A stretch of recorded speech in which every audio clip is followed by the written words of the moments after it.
Greeting friends, my name is Bobbie Olan and I am so pleased to be welcoming you to day 19 of my Slow Craft Vlogmas series.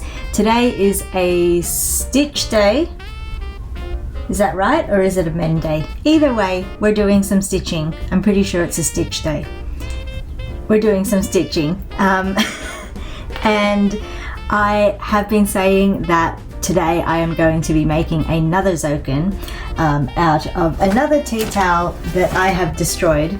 This Christmas sweater tea towel here, and I may still prep that today depending how it goes, but knowing me, this other project that I have decided to make instead will take forever and we won't get around to prepping that.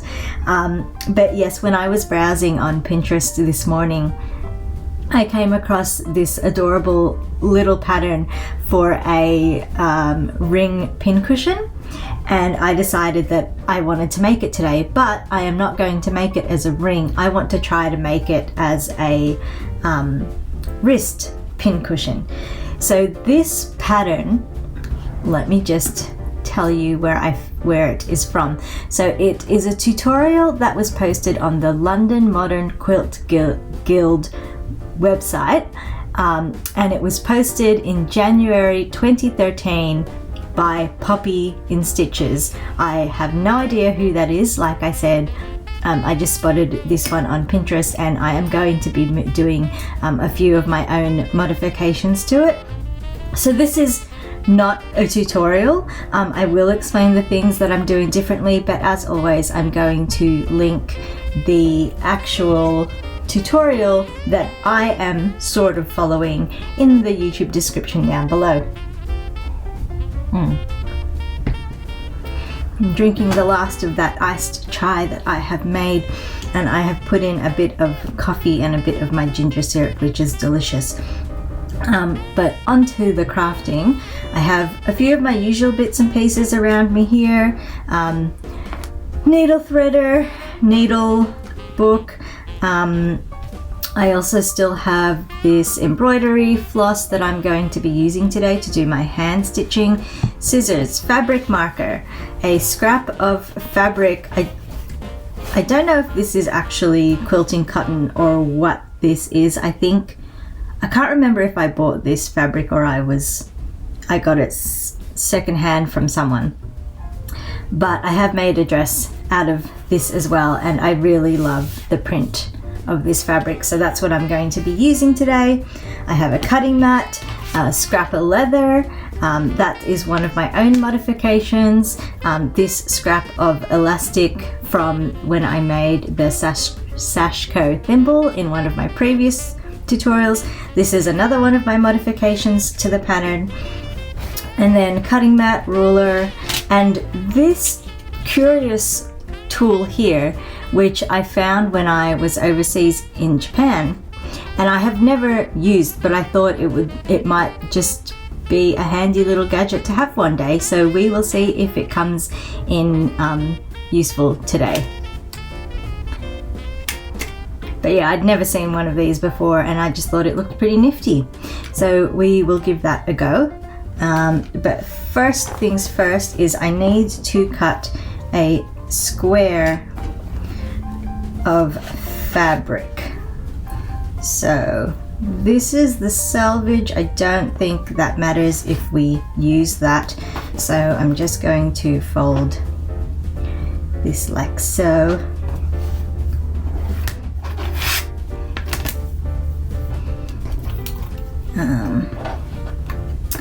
And let's see how big of a square I can get here. Oh, okay, let's say that I don't want to use that selvage.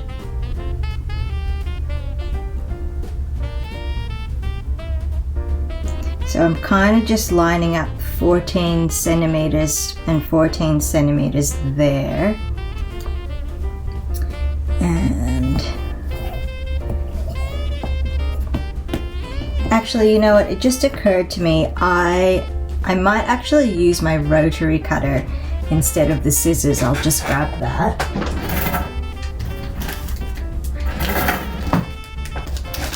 think it's in this sack, which was part of 1121 Windmills' advent last year, I think it was.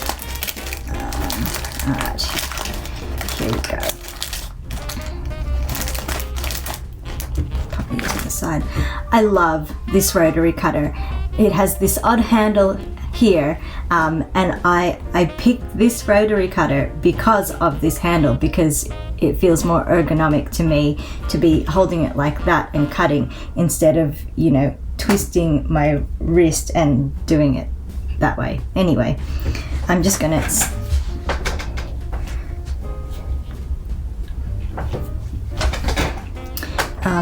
I haven't used it. I haven't used the rotary cutter while I'm sitting, so let's see how this goes. Alright, let's line up my marks again.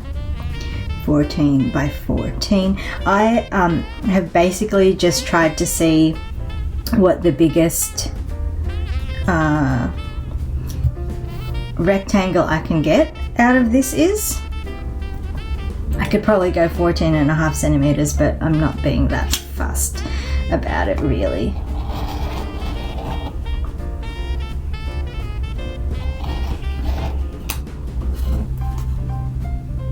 I can't remember when I last changed the blade on this rotary cutter. Trying not to move the ruler, doing this very awkwardly.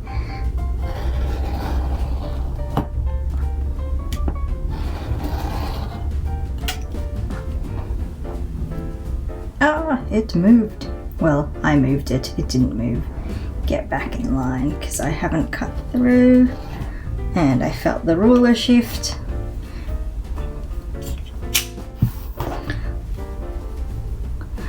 Well, I've moved everything. I'm just going to do this last bodgy cut by hand. It doesn't really matter.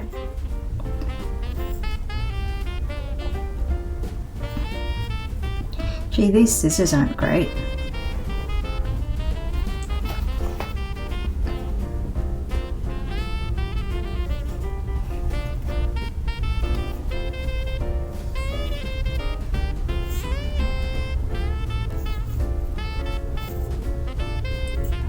Oh, they cut better near the tip, which I have realized now that I'm done with them.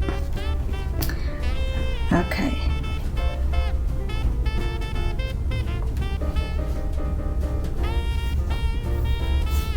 So that's something of a square.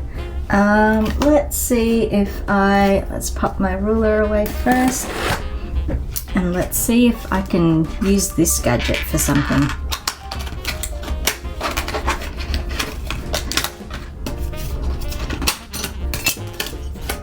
So I think I don't really need this bit of it. As you can see, it's kind of like to round corners when you're pulling, like, I should just translate all this. I don't really get exactly what it's for, but I'm not going to use it for exactly what it's for. I kind of just want to pick one of these diameters, so it's got 1 centimeter, 3 centimeter, 2 centimeters, and 1.5 centimeters. And I just want to pick one and round 2 of the opposite corners. This is one of my own modifications. Just sort of like tweaking things just for the sake of it, almost, really. So I've chosen to use the biggest one, and I'm doing it on opposite corners.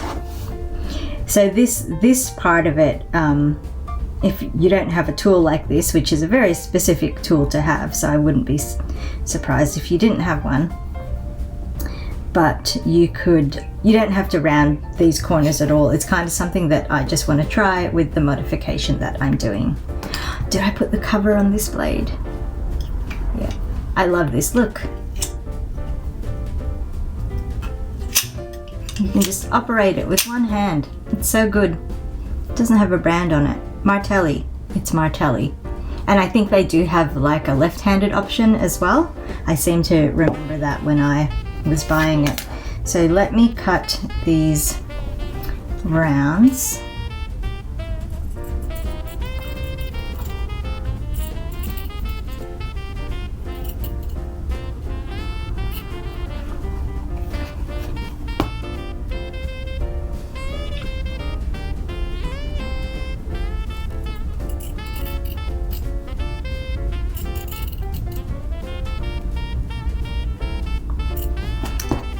Okie dokie, I will pop these scraps into my thread catcher, even though they're technically not threads, doesn't matter.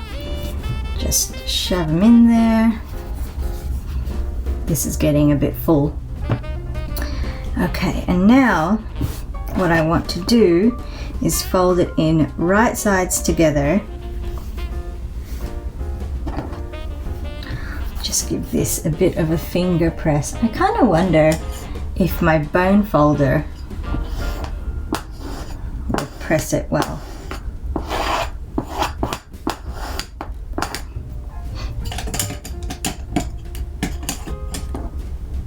Yeah, that's all right. Now I'm going to stitch. So this can go. This odd gadget here. Just trying to move things out of my way that I don't need. What I do need is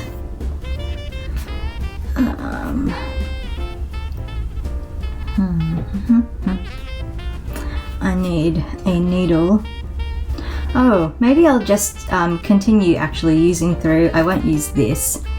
I will just keep using going through using these pre-threaded ones that I've got, and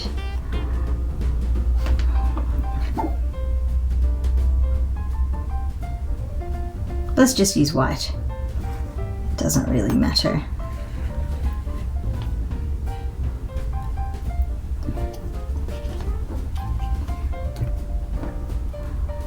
Except that this is it's not knotted. Is it knotted? Am I knotting it? It's all good. All right. Do I want to mark a stitching line? Will I see this? No, can't see that. If I do want to mark a stitching line,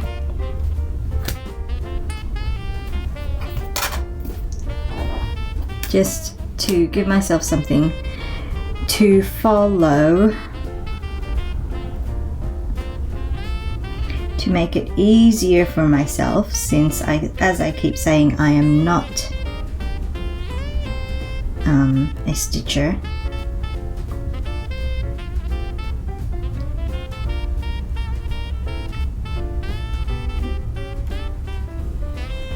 Is that too big of a seam allowance? Does it need to be closer in like that? No, I think I'll just make it a little bit more comfortable for myself and give myself that seam allowance. So I am just lining up 12 and 12 centimeters on my ruler here, and I'm just going to, this is the wrong side so it doesn't matter, I'm just going to use this red Sharpie to mark it.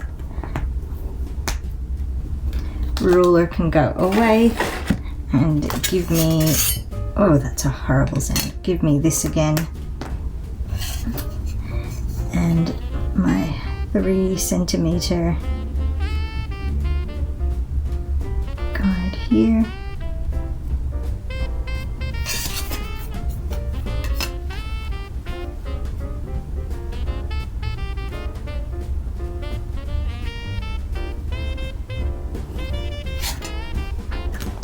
Okay, that is all the prep, and let us start stitching. Didn't need that, didn't need that. Alright, and I am going to start off by doing a couple of itty bitty back stitches because I am lazy to tie a knot. should probably put some pins in this, but oh well. We're just going for it.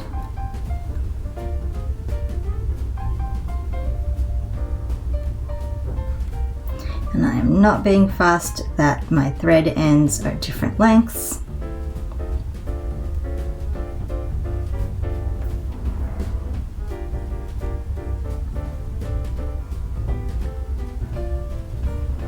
But I should probably get my thimble. Oh, and I just pulled that through. Oh well, there's still a stitch there to lock us in place. Let's try not to pull it through this time.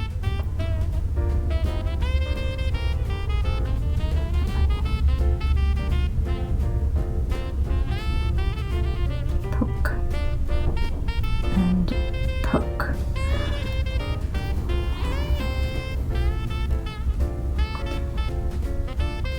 Okay, that seems to be secure. Where have I put my thimble?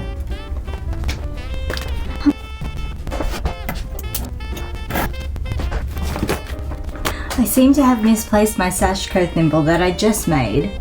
I'm sure it is around here somewhere, but I am not going to go searching for it now, and I'm just going to give this one a go again. I don't know which finger to use it on.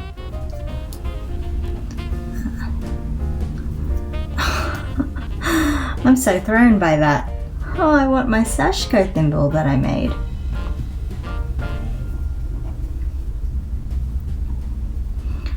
Oh well, let's see how we go. Just stitching along the line here.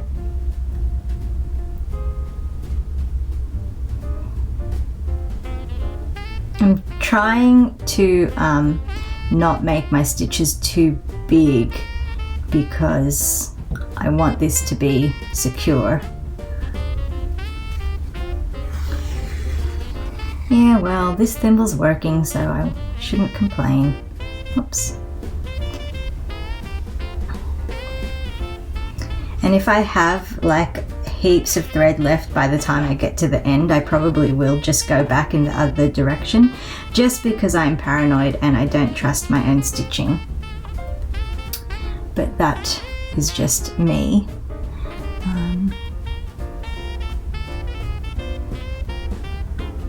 I actually wasn't sure that I was going to film today because I woke up super early again this morning after only like 3 hours of sleep, which is all I had gotten the night before, which is why I was so tired yesterday. I'd only had 3 hours of sleep, and once again it was taking me ages and ages. Like, I just wasn't getting back to sleep. I tried listening to well, for ages initially I did just try lying there and trying to get to sleep, and I was trying to not look at my phone,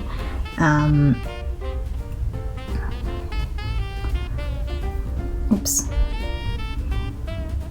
because I was sure that that would actually just wake up my brain even more. I did play games for a little bit just because I felt I could feel my mind starting to race through all of the things that I have to do today, and I just wanted to try to quiet my mind a bit. So I did play games for a bit, I will confess, but not for long. And then eventually, yeah, and then I listened to some sleep medications. I listened to sleep meditation as, I guess, a kind of medication to try to put me to sleep. Oopsies. Such a tiny teensy needle. Still looking around for where my thimble could have gone. And by the point where I had woken up, our aircon had turned on. I do had turned off, sorry. I do have it on a timer when we go to bed because I don't want it to be running all night. It doesn't really need to be running while we are sleeping. So when I had woken up was probably about half an hour or so after the aircon would have turned off, and our room was still like relatively cool. Like I wasn't tossing off the blanket because it was too hot or anything like that. And so I didn't think that the heat was the problem. I mean, certainly when I left the room to get myself a drink, it was still, like, it was much hotter outside of our bedroom. So the aircon, like, yeah, the coolness from the aircon was still like lingering there. So I really didn't think that the heat was the problem. But by about 5:30, I just thought, oh, maybe it is the heat. Maybe that is what is keeping me up. So I just decided that I would try and turn the aircon on. I think actually at that point, that was also when I put on my sleep headphones to listen to some sleep meditation things. And I did fall back asleep. So I don't know what it was that worked. It could have been the meditation, it could have been the aircon going back on, and it could have been both, as usual. I do take, every night I take magnesium and melatonin to try to help me sleep, and I do think they do help, but obviously they're not knockout drugs, and I don't want knockout drugs.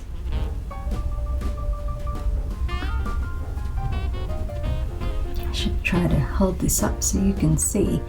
This thimble's working pretty well, actually. I'm happy with it.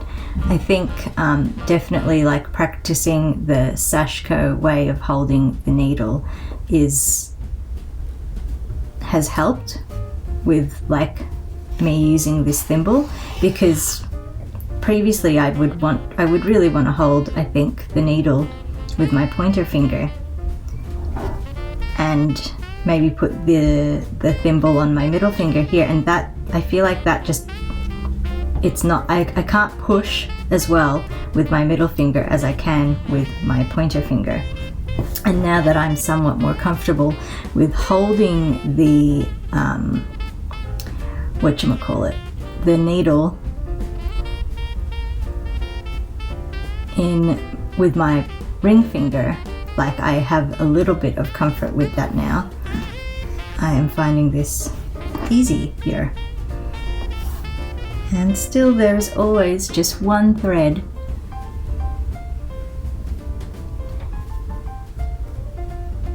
that wants to be loosey-goosey. I am just looking up and I've just realized this is quite difficult to see. I probably should have stuck with using like a brighter thread. Oh well, this is what we've got now. I kind of like that I'm working through those the threads of that little sewing kit that I took home from whatever random hotel I took that home from. I never thought that I'd actually use them, and I'm glad that I am. Considering that I'm not a stitcher, I have a hell of a lot of needles. I have a whole bunch that sort of came with things like old sewing machines and stuff that I bought, or sewing boxes, and I have bought some. I bought packs of embroidery needles, leather needles,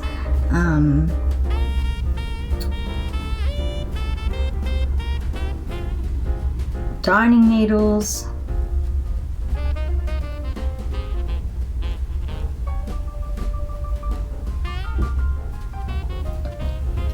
I have lots of needles.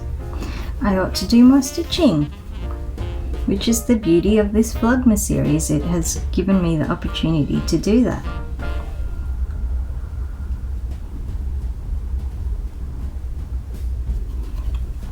Okay, so we have come to the end, and so the question now is, do I actually want to go back? I may as well use up this thread, I think, and head back in the other direction.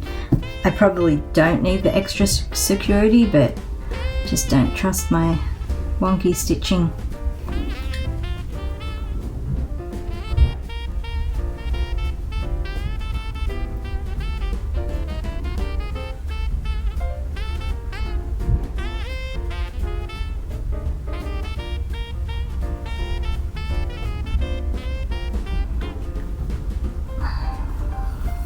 It's not as hot today as I was expecting it to be, but being up in this room, I can feel it heating up. But I don't want to turn the fan on because that's going to be quite noisy.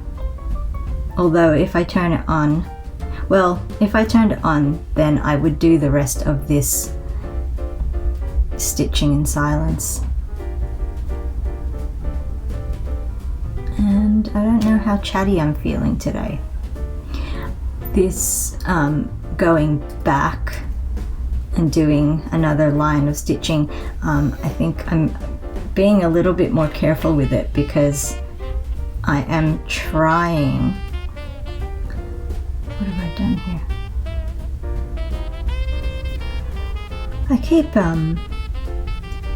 pausing in the middle of thoughts to try to fix things. Yeah, so I'm making the effort to fill in the gaps of my stitching. I'm sure that's not really necessary,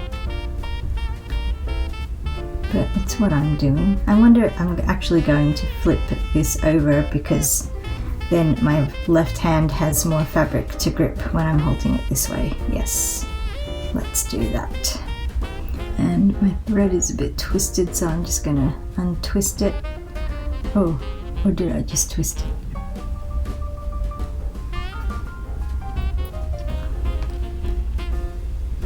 Ah, it's fine.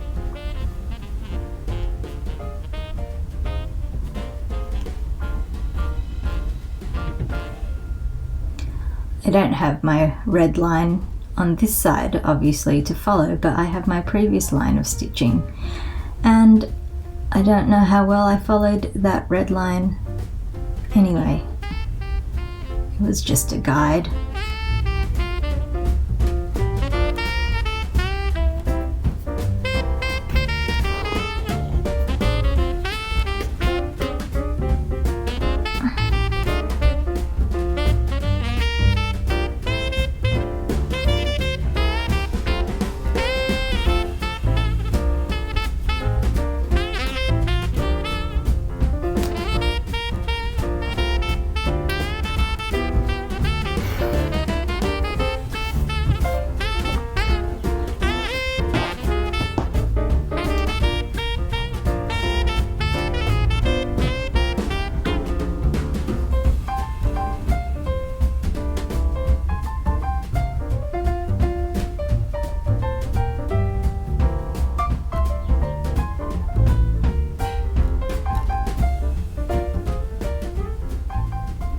I seem to not be talking anyway, so maybe I should just turn the fan on, but this shouldn't take me too long, and then we are going to get onto doing slightly different things, which I should probably chat through and explain what I am doing, because then we will start getting into more of the modifications that I am doing with this pattern.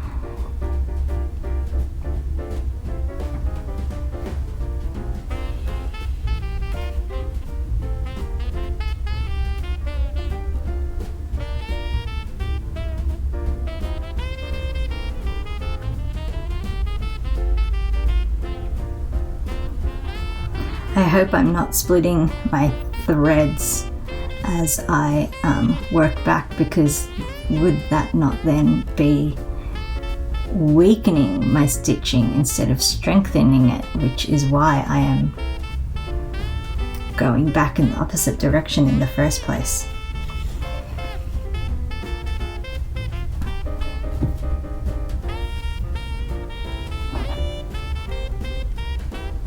And of course you could also just run this through a sewing machine, which will take about 5 seconds.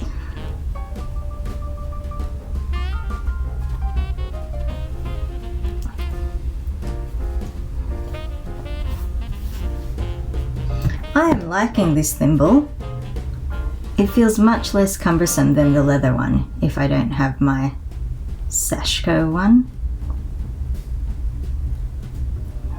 Handy.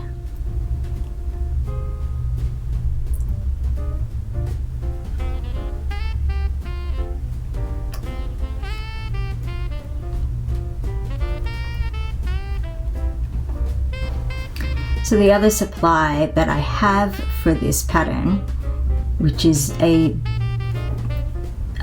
just a simple deviation from the tutorial that I'm following, they stuffed theirs with toy stuffing, and I do have a big bag of toy stuffing, but I heard somewhere at some point that wool, like that still has that hasn't like completely been scoured of all of its lanolin, can be good for stuffing pin cushions, because the lanolin in it will grease the needles or pins as you are sticking them in, which is good for them. Keep them rust free or what have you, something or other.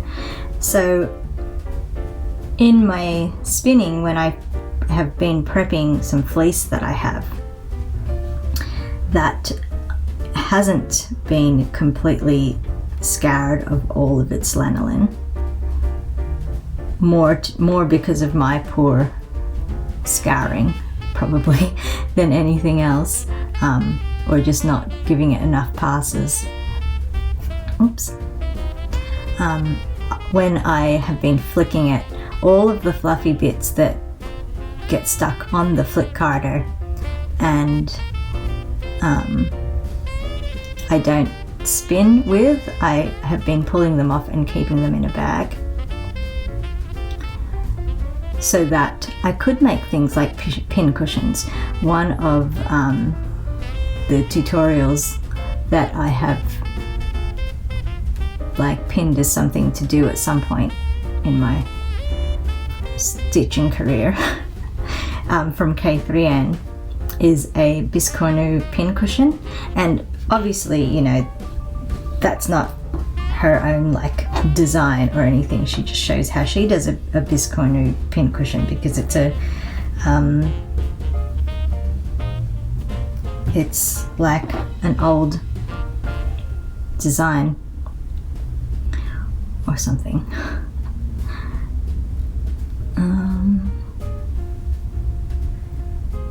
Yeah, and I thought it would be like nice to make like a Biscornu for myself. It'd be nice to make one and give to my crafty aunt.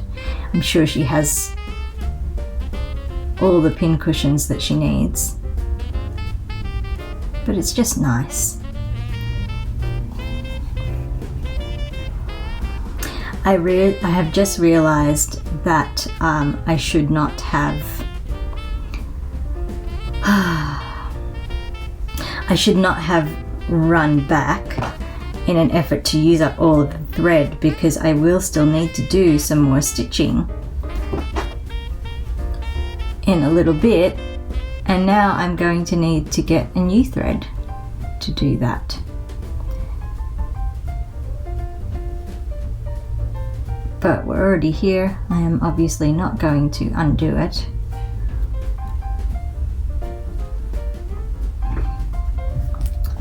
Okay, snip, this little bit of thread is not worth hanging on to. I can pop this needle away. This can go, I don't need the thimble at the moment. This can go here, this can go here. Do I have my seam ripper handy? Seam ripper. Okay, so I'm going to fold this in half and just mark out a couple of centimeters, like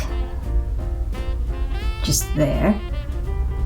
And I want to, she used a seam ripper to cut that open, because I guess you can't, you know, if you're cutting it with scissors, you're taking away a bit of fabric, and you can't open that up and cut down with like a blade or something, because it's going to cut through the fabric behind it, which you don't want. So I've never cut fabric like this with a seam ripper, and I don't know how it's going to work on the bias either. I'm kind of wondering if I can just poke a hole. I think that's too big a hole actually. I don't want to cut a hole that big. It doesn't really need to be dead center either. I'm just being fussy. So if I just do roughly 1.5 centimeters. Alright. So let's see if I can poke a hole.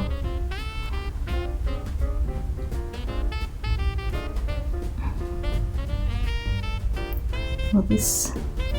Oh, wow! It works! I was seriously expecting that to not work. Okay. Cut up a bit past that hole, but that's alright. It does not matter. That's so cool! I've never used a seam ripper like that before. Let's see. So I want to reduce this bulk here at the top, so I am just going to cut it close to the point. And these ones, because I rounded them slightly, I don't think I need to reduce the bulk, but let's just cut a sliver off anyway, because why not? Where did it go? Oh, there. Okay. So just cut a sliver off, not getting too close, and then we can turn this inside out. I probably did need the bigger hole actually, but we are just going to try. Yeah, this is big enough.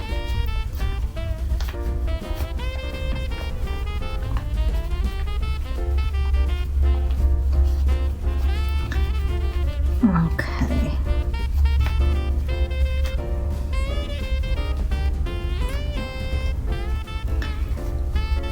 And what tool shall I use? I could use my pencil to poke out these corners, but I've kind of been amused at how handy I have been finding my little embosser tool that I swear I don't know when I got that, why I got it. It must have come with some other things, but I am sure that I have never used this tool for embossing before, but I have been using it for all sorts of bits and pieces in this Vlogmas series. Look at that.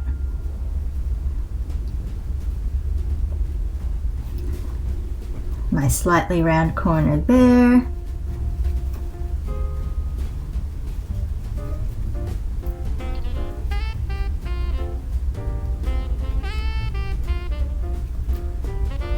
My slightly round corner there. And my point. I want to get my point as pointy as I can. Let's use the smaller end of this. How pointy can we get it? That's pretty pointy. That'll do. Okay, so I want this to go around my wrist, and obviously I haven't made it big enough. I could have made the effort to, when I was cutting the bit of fabric, I could have made sure to get a piece of fabric that on the diagonal it would have been bigger than my wrist. But this is a woven fabric, so even though it's on the bias, it doesn't have that much stretch, which is what I am hoping to use that sliver of elastic for. Where has it gone? Where has that sliver of elastic gone? Oh, there. So at some point in this project, I'm going to be attaching it somehow. We shall see. But for now, let us stuff this with some wool. I'm going to use this older stuff that I have. First, stuff at the bottom. Oh, that is sheepy. Sheepy.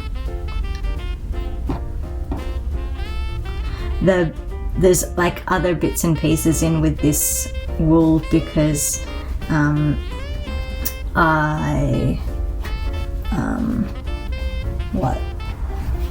that plastic bag that I had all of this in, oh, I can feel the grease on that.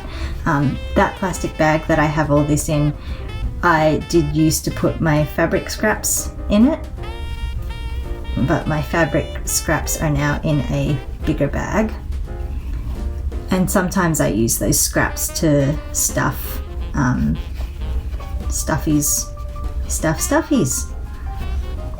I probably pulled out too much because according to the instructions you don't really want to fill out the long corners of this. That's got a bit of VM in that bit there. I think this chunk is too big to push through. So I do want the pin cushiony bit to be like pretty well stuffed.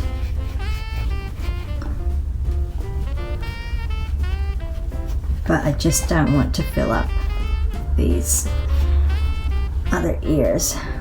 There's this long thread getting there. Oh, my fingers are getting so nicely moisturized. Let's get another chunk.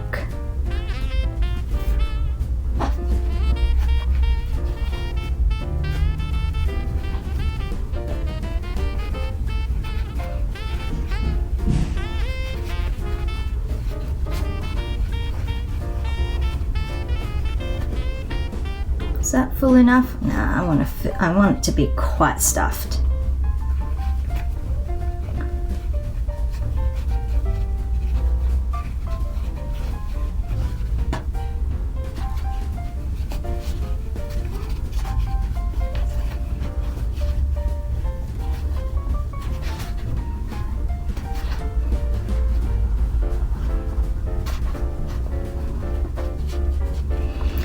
So if I really did want to not fill the corners, I could probably also do some stitching along here, flatten that out.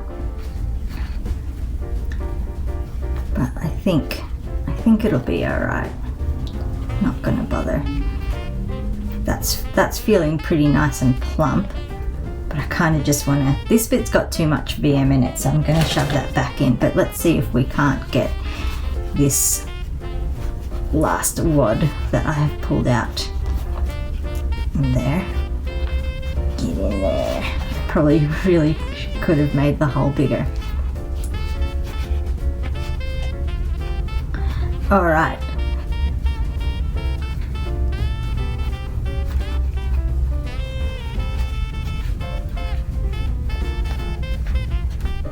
Just trying to sort of like push it up into that point more, just to get my point as full as possible. Okay, so now we are at one of my modifications for this, and what I want to do in an effort to make sure that I don't stab any pin, I mean it's quite thick, but I kind of want to make sure that I'm not going to stab any pins through and stab myself. So I was thinking about stitching just like a rectangle along there. I wondered if I should cut out a circle and do it like that. Maybe that might be more interesting actually, if we can get a circle. So let me get that other tool that I used the other day as well. This handy little cutter thingamabob, circle cutter that I got from Daiso.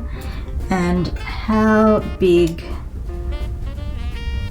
do I want this to be? What have I got it on here? A 3 centimeter radius, 6 centimeter diameter. Is that what I want? I think I can go smaller. Let's do 5 centimeter diameter. And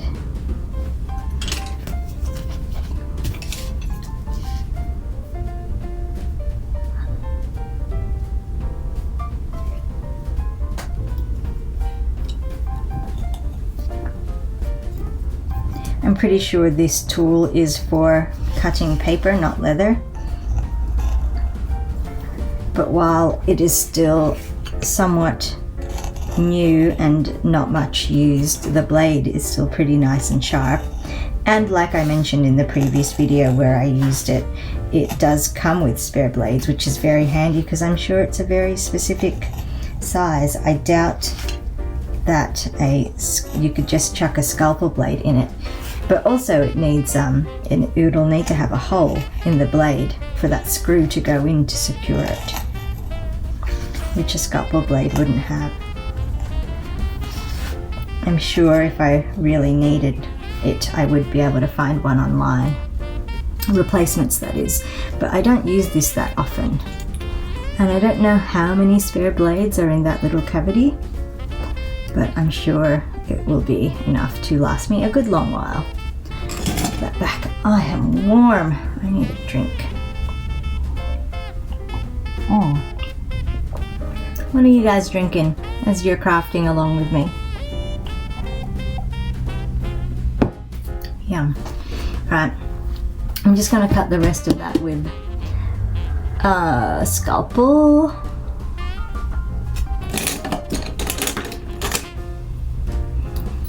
This one probably also needs a new blade.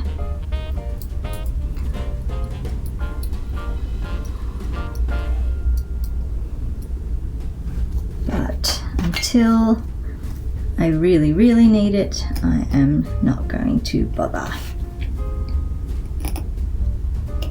And I'm not going to be fussed that the leather on this bit is a little bit paired. I don't know if maybe I was practicing my pairing skills on this strip of leather. Or maybe that's just the end of the piece anyway and it came like that. This bit's being a bit stubborn. Doesn't want to cut through. But also cutting black leather in what for me is a little bit of a dark room is a bit tricky. It's hard to see exactly where I am supposed to be cutting. Gee, this is a stubborn little bit. Hey, there we go. That's that bit.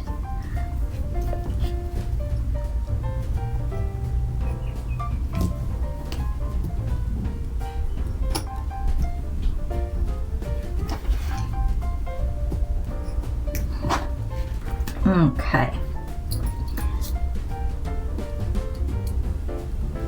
Hide that blade, pop that away, done with the leather. Alright, so my idea is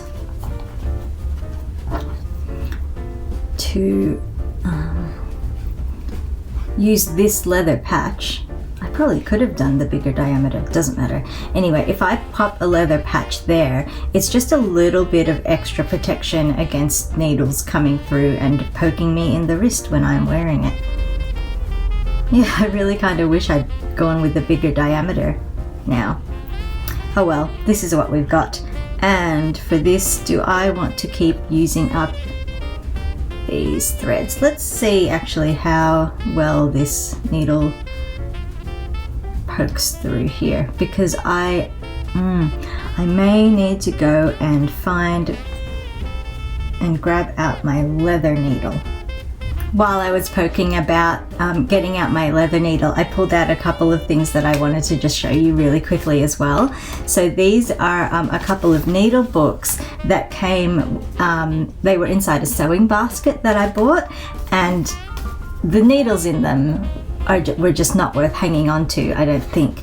But I think that like the packaging is just so like precious, and I don't know if I want to just keep them like this. I don't know if I want to maybe like frame this or something. I don't know if I want to turn it into a little booklet. So that it's a shame that there's a piece of paper over this side, because I quite like these illustrations. So if I ever do anything with these, I may try peeling that off.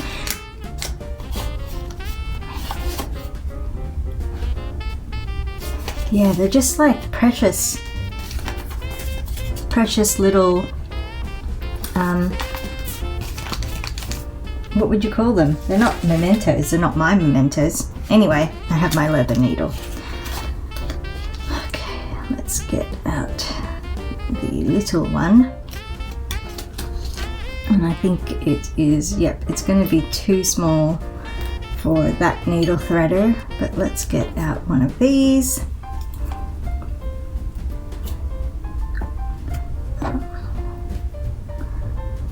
Just gonna grab one strand.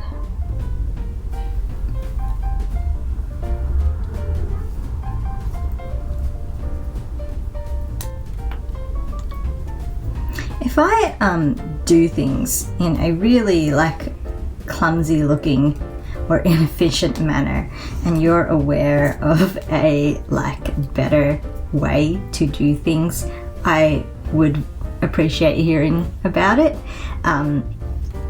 I do have thread that is on proper bobbins.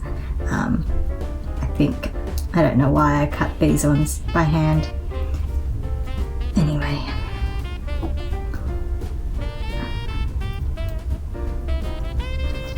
Here you.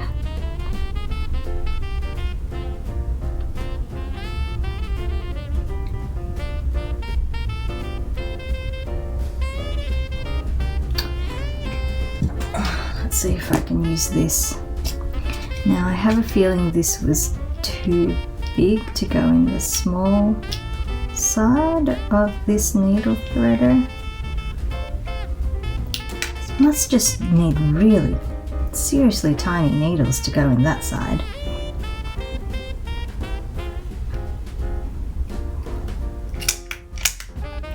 Beautiful. Oh, works a treat. Okay. Now let's see if I remember that trick for tying a super quick knot. Something like this, and then you do this. Haha, it worked. Okay. And I will just pull that through the back of this first. Oh, that's not the knot that I wanted. Okay, just so that I can hide it on the inside as I like to do. Oh, no. Bugger. Oh, can I pull that through? Oh, not great. No, I'm gonna cut it.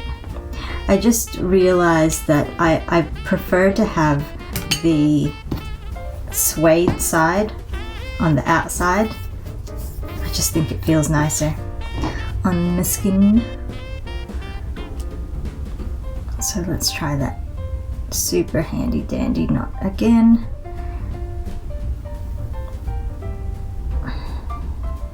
Huh, whoever like realized that you could tie a knot just by wrapping yarn around the needle and pinching it and putting it down? Seriously, how do people think of these things? Okay, so I'm working with a single strand just because I'm hoping that that will make this easier for me to be pulling through, and I am just going to very clumsily. Do I want my thimble?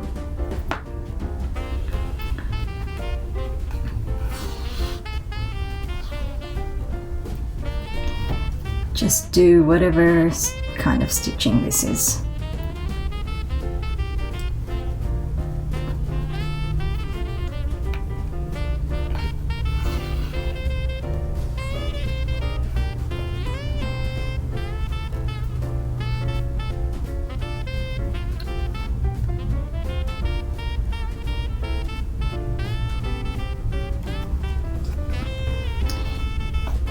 I don't think I need my thimble. It's coming through like pretty easily.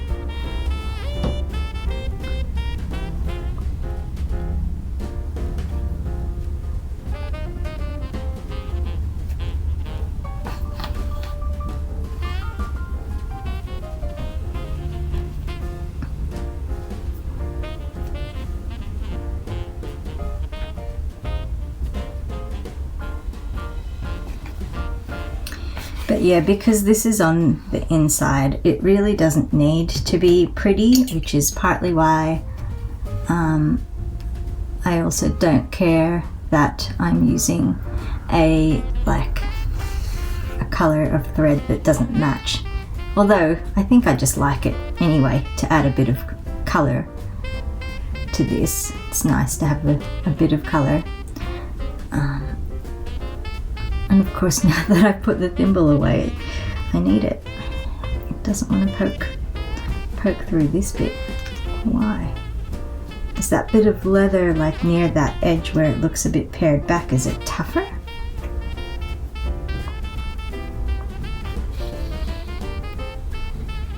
Kind of wonder if I should still seal this just so that it doesn't like tear, but I'm not going to worry about it.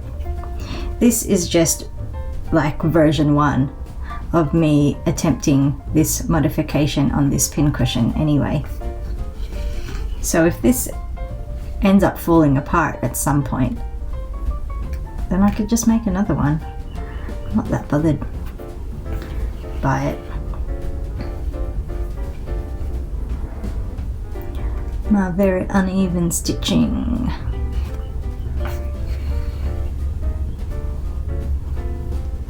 If I really wanted to be neat about it, I would have probably like drawn well, first I would have folded it in half so that I could line up that fold with the fold that was along here so that I could line it up perfectly in the middle.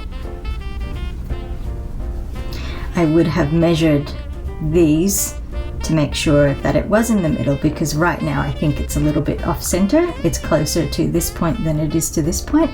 Not being fussed about that.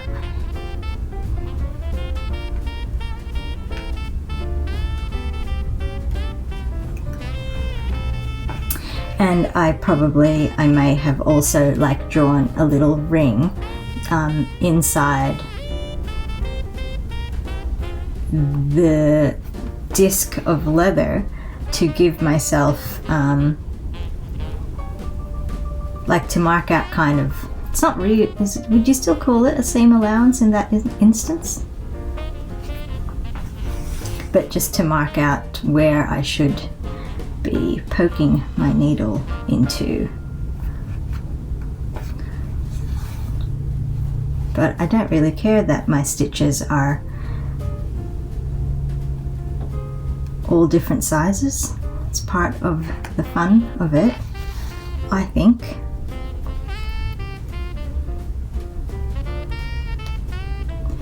That big stitch on the left there's a bit loose, so let's pull it tighter. Yep, that feels a bit better.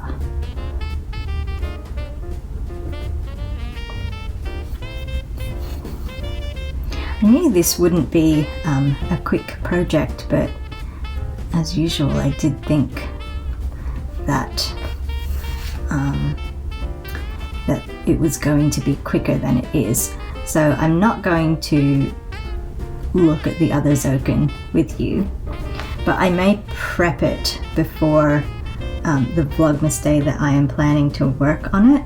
So maybe I will explain that prep that I'm planning to do to it now. We'll see if I actually get to it. But that tea towel has much bigger burn holes in it. I think it took me, it was on the stove for a bit longer before I realized that I hadn't actually turned the stove off when I thought that I had. I'd actually just put the stove on very, very low instead of turning it off. Whoops. Not good. I shouldn't make light of it because that is very bad. Very, very bad. But yes, it has much bigger holes. So I have also pulled out a scrap of Christmas fabric because it's a Christmas themed tea towel. I pulled out a scrap of some Christmas, what's that fabric called? Calico? Christmas printed calico that I will put behind the really big holes, because I think, so with the other tea towel zoken that I made, I folded the tea towel in half and then zokened it, and that worked fine with that one because none of the holes, like the holes in that one were much smaller than the one in the Christmas tea towel. But also they were kind of just on one side. Like when I folded it in half, they were only on one half of the tea towel. With the Christmas sweater zoken, the Christmas sweater tea towel that will be a zoken, the holes are kind of more central, I think. And when I fold it in half,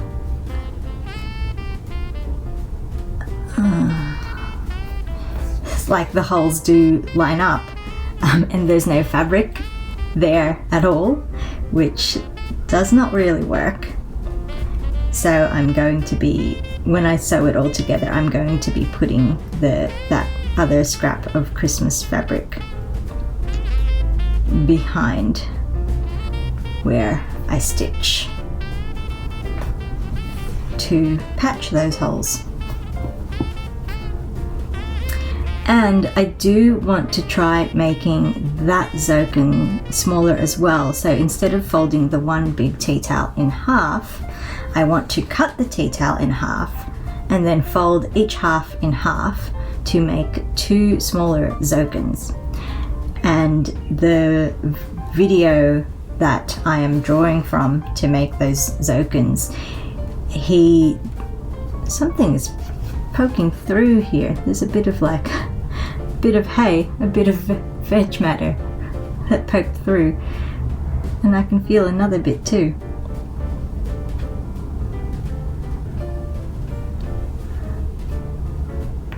These sheep. Gosh, there must just be a lump of VM in this section here. Anyway, I'll stop pulling that out. I can get to that later if I need to.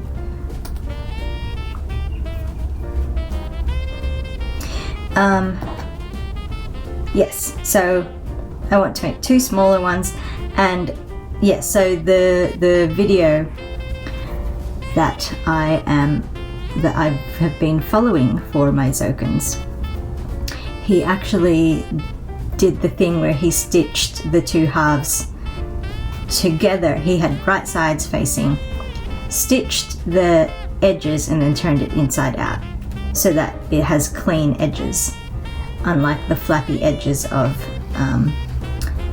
the sheep tea towel zoken that I made previously.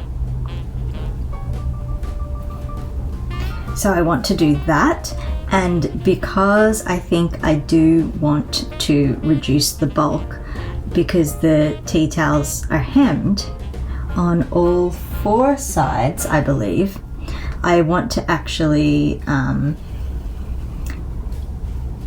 pick out that stitching, so I want to undo the hemming and flatten that fabric. So I don't want to cut it off. I'm just going to undo the stitching and unfold it.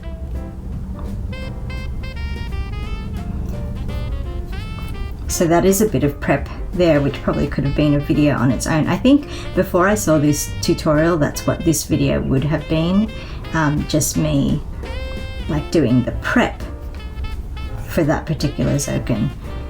But now that I have it just explained it to you, I will do the prep off camera, if I do it at all,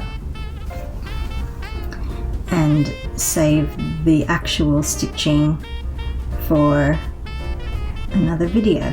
And I do want to do the stitching for it differently than I did the stitching for the first zoken. I have a book that I bought, I don't know when, last year maybe, called Amazing Sash Co. And I bought it because I liked some of the stitch patterns, the stitch designs that were in it. So I may have a look through that to see if there is one that I want to use, but I may also just do a traditional Sashko pattern, or or just like simple running stitch back and forth, because I do want, because the holes are much bigger and I need to patch more in these zokens, I want more stitching to secure it. And also, to be honest, I have just, like I've said, I've just been enjoying stitching, so I am giving myself an opportunity to do more stitching.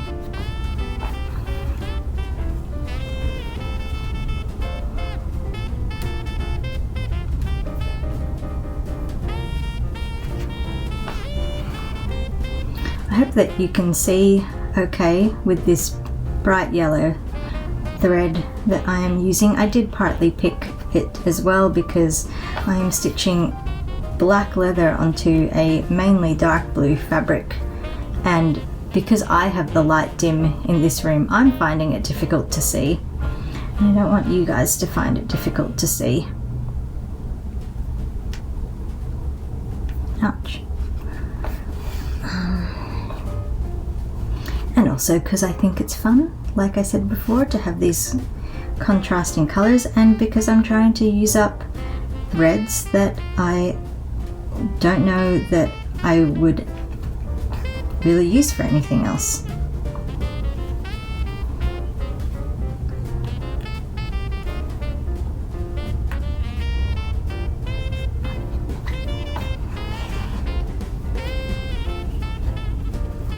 But yes, was I finished talking about that Christmas tree zoken? I need to look for a stitch pattern that I want to do, whether I want to pick one out of that book or if I want to use a traditional Sashko pattern, or if I just want to do running stitch.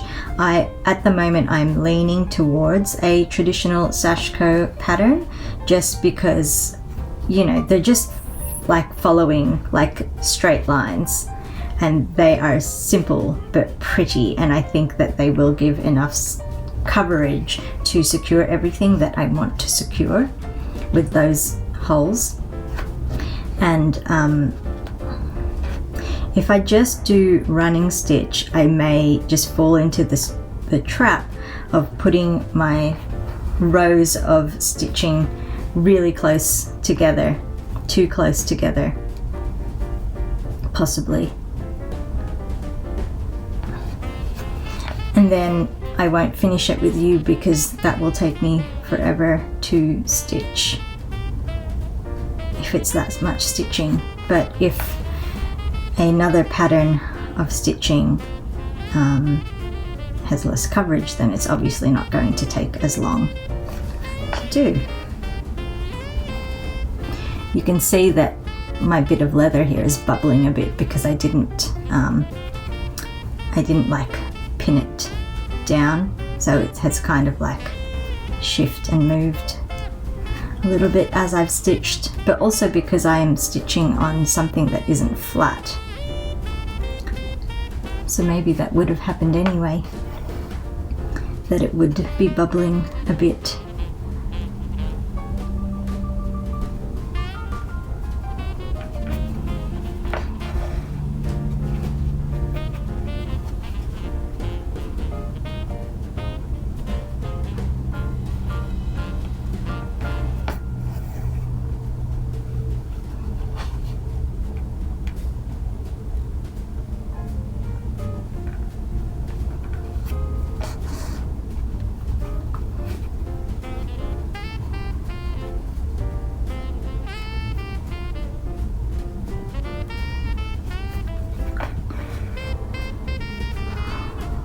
That was a tiny little stitch.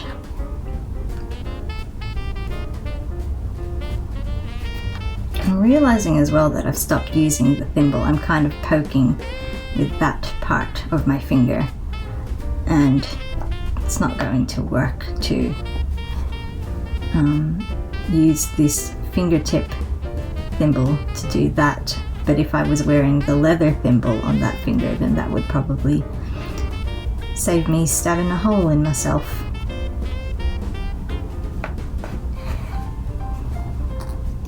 Let's try switching fingers.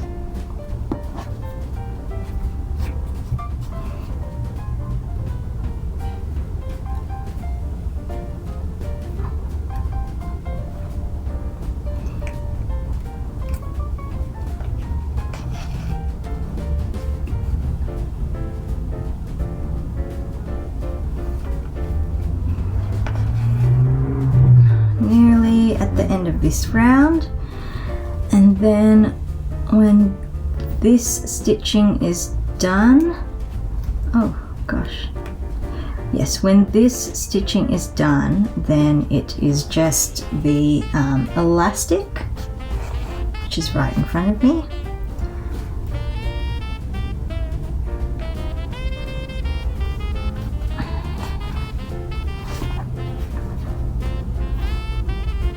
It would be awesome to not need to get a new piece of thread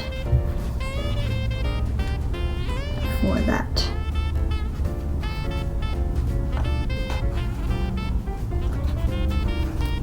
I can feel that the stuffing has started making its way to the other corners. So let's try to shove you back in.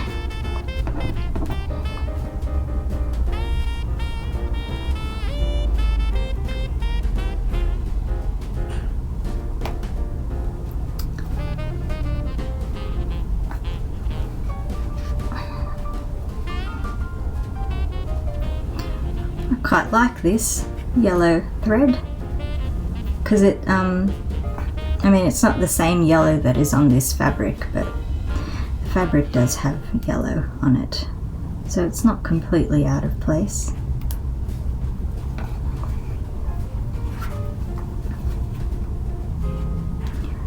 Okay, one more.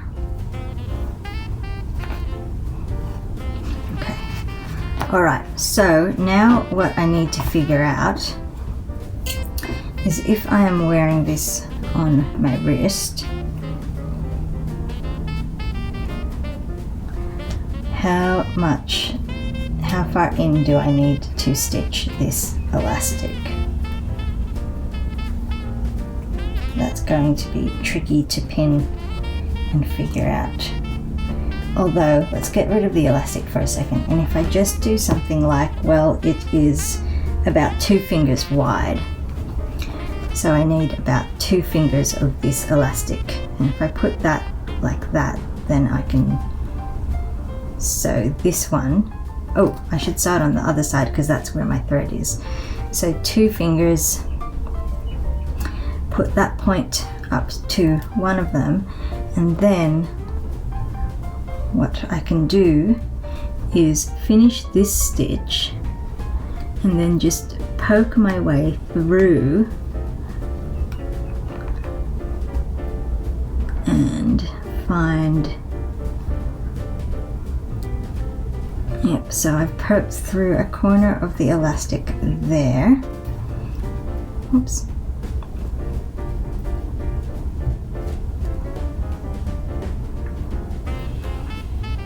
Oops, don't pull that tight. So what I can do here, oh my goodness, I think I need to stop using the leather needle now. And if I pick another needle,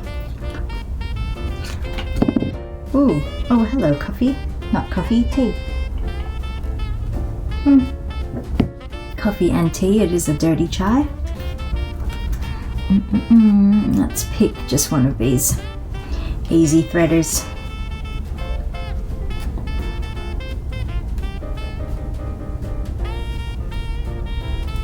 Boop. Okay, so let's pop this back here. So I'm just going to actually stitch all the way through. I don't care if the stitching of this is visible on the front, but that may actually also just help prevent too much of the stuffing going into the corners. It won't block it completely, but it may block it enough.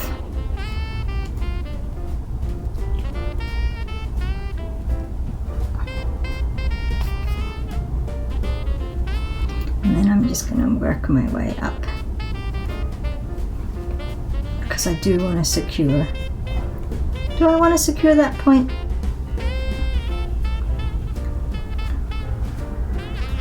Yeah, I do, because if I'm using this for stitching and I'm wearing it, knowing me, I will have thread catching on it and stuff if it is poking out. I do think I'm going to need to get another bit of this yellow thread. Gosh, my stitching is very not straight. Do we care? No, we do not.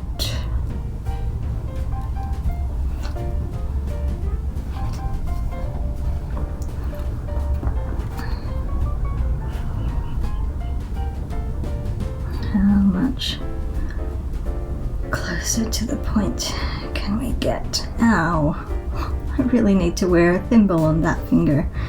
Poking the needle with it is hurting.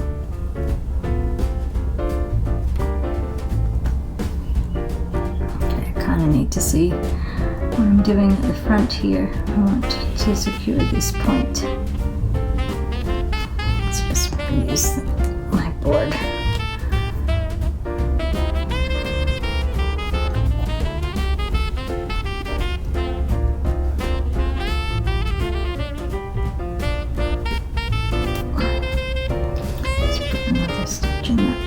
Just to make sure.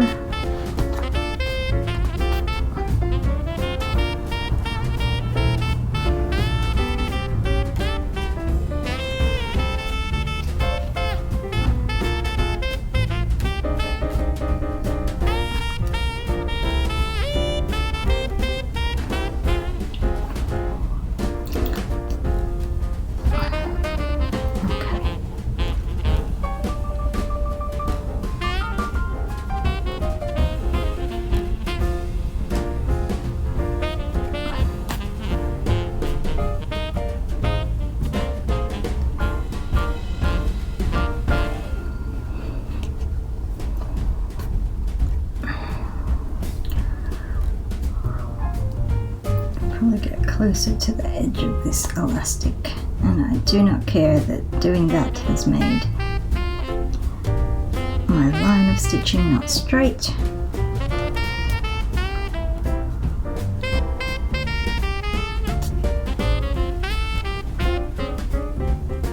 Because my stitching isn't straight anyway.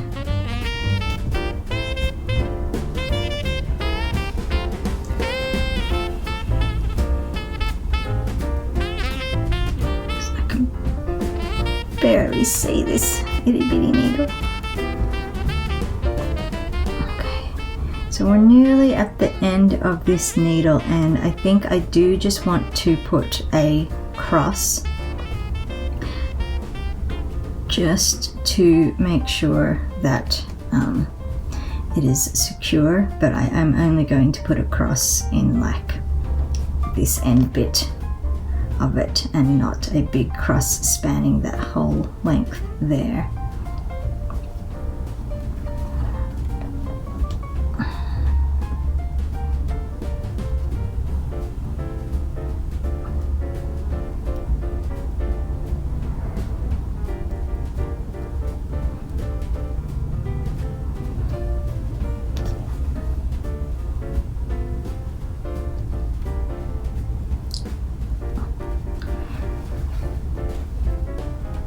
That one's hard to push through because I was also poking through the seam.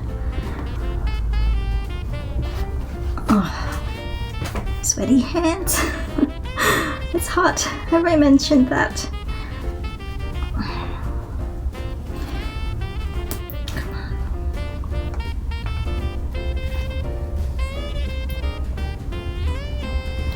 Okay, so I just want to get this to the back now, so that I can secure it. Let's just poke through somewhere random.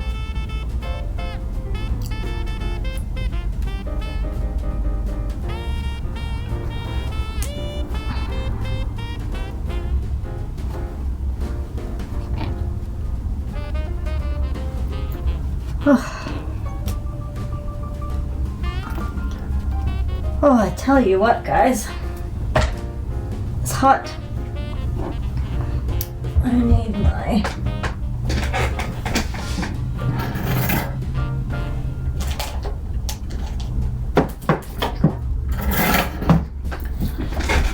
just need a little bit of this.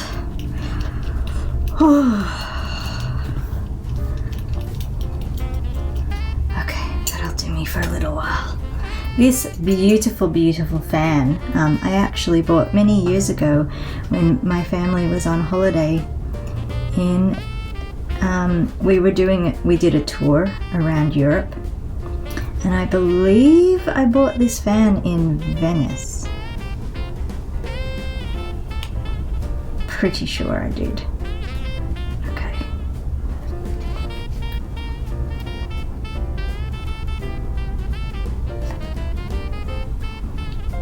So that, and then let's just get a double knot to really make sure that this is secure, and then let us poke this in if we can. Oh goodness. Did that come through the front? No, good. Ah, whatever. No, I do want to hide it.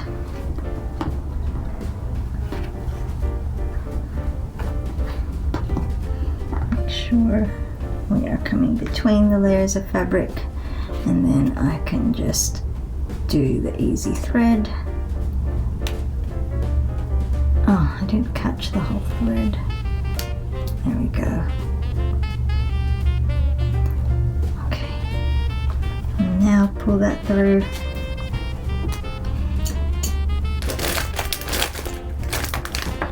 Let's use these scissors to snip that in.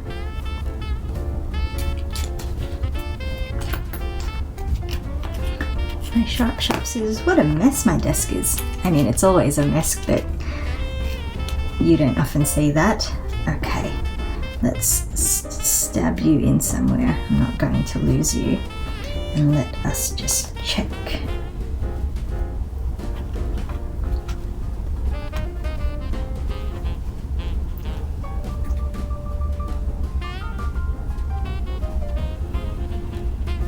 It just occurred to me that if I wasn't using elastic, if I had instead used like, if I had sewn in like a loop of fabric, then I could have popped a button on this end and then the loop would just go around, but then you would need to make sure that it was the exact right size. Okay, and I don't want this elastic to be really tight on my wrist, so 2 fingers is still right, actually. Alright, so 2 fingers, and do that. We will give it just a little bit of extra wriggle room. Can I do this? Sorry, that's very awkward. This is a tight spot for me to stitch. Alright, so I am going to stitch this on, but I will fast forward my stitching of that so that you don't have to watch me go through all of that again, and then I will come back to you. While I'm getting my thread ready though, I do just want to ask, for things like this, would you rather, like, what's your preference? Seeing me doing it sped up, or just having me do that off camera and coming back to you with the finished thing? If you have a preference, let me know. If it makes no difference to you whatsoever, then possibly for me, I should probably just do it off camera, because then that is less filming, and all of my computers, well, I only have one computer, but all of my tech will probably struggle less if I'm filming less and doing less editing.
There you have it, it's done. And I guess like the way that it folds in like that is also going to help prevent any of that stuffing coming out to the corners. But I'm pretty pleased with how that has turned out. I love the fabric, it's cute, it's a fun shape, and it is quite comfortable on my wrist there. I did give it a little bit more wriggle room, so a little bit more space than the 2 fingers that I'd mentioned, after my experience with making the Sashko thimble and finding that that was too tight when I was done. I was going to leave this thread pre-threaded because I thought that would be handy, but I realized it's on the easy threading needle, so that doesn't actually really matter. Anyway, it's just like a pointy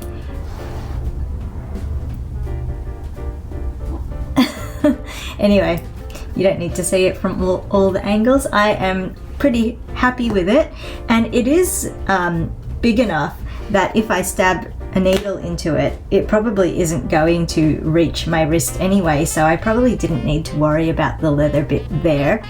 I think I just thought of it because the original tutorial is to make one that is smaller like this that goes on your finger for a ring. So in that situation, because it is smaller, I would be more worried about stabbing my finger. But I think I think that's really fun. I've also just remembered that I have these sew on magnetic snaps, and it occurred to me to wonder if it would work to like stitch. Hang on, I'm just going to open this up.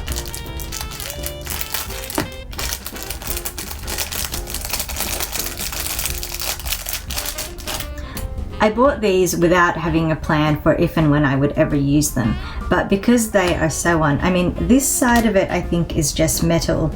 Yeah, so that side of it won't do anything for me, but it did occur to me to wonder if it would be handy at all to sew on a magnet for times when I just want to, that would be so cool. So I'm not going to do that now. I am going to think about it, because then this thing doesn't really have a purpose in that situation. And I do, and yeah, the magnet's not quite as strong with that on there, but it's still strong.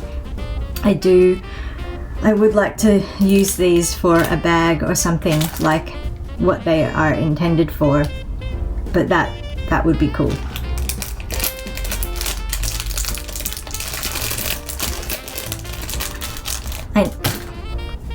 I know that you can get other magnets that you can sew onto things, but I don't know if they're as pretty as that. I've seen them where they're like encased in like a plastic thing that you sew inside something. So I'll have to think about that.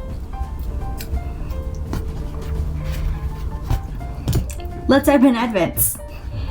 It's Fluff and Nonsense time, but before I get into that, I just wanted to mention one more thing about this, and that was just to say that all of that messing around I did with the rounded corner thing, it was completely useless.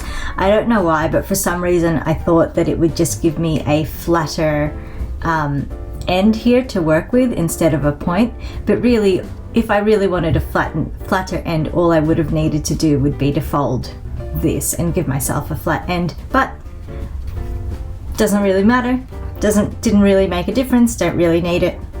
That's that. Okay, Fluff and Nonsense. Day 10 is, oh, that is an even, like, I was gonna say even lovelier, but that's not true. It's equally as lovely, but it's like a dustier, like earthier brown color.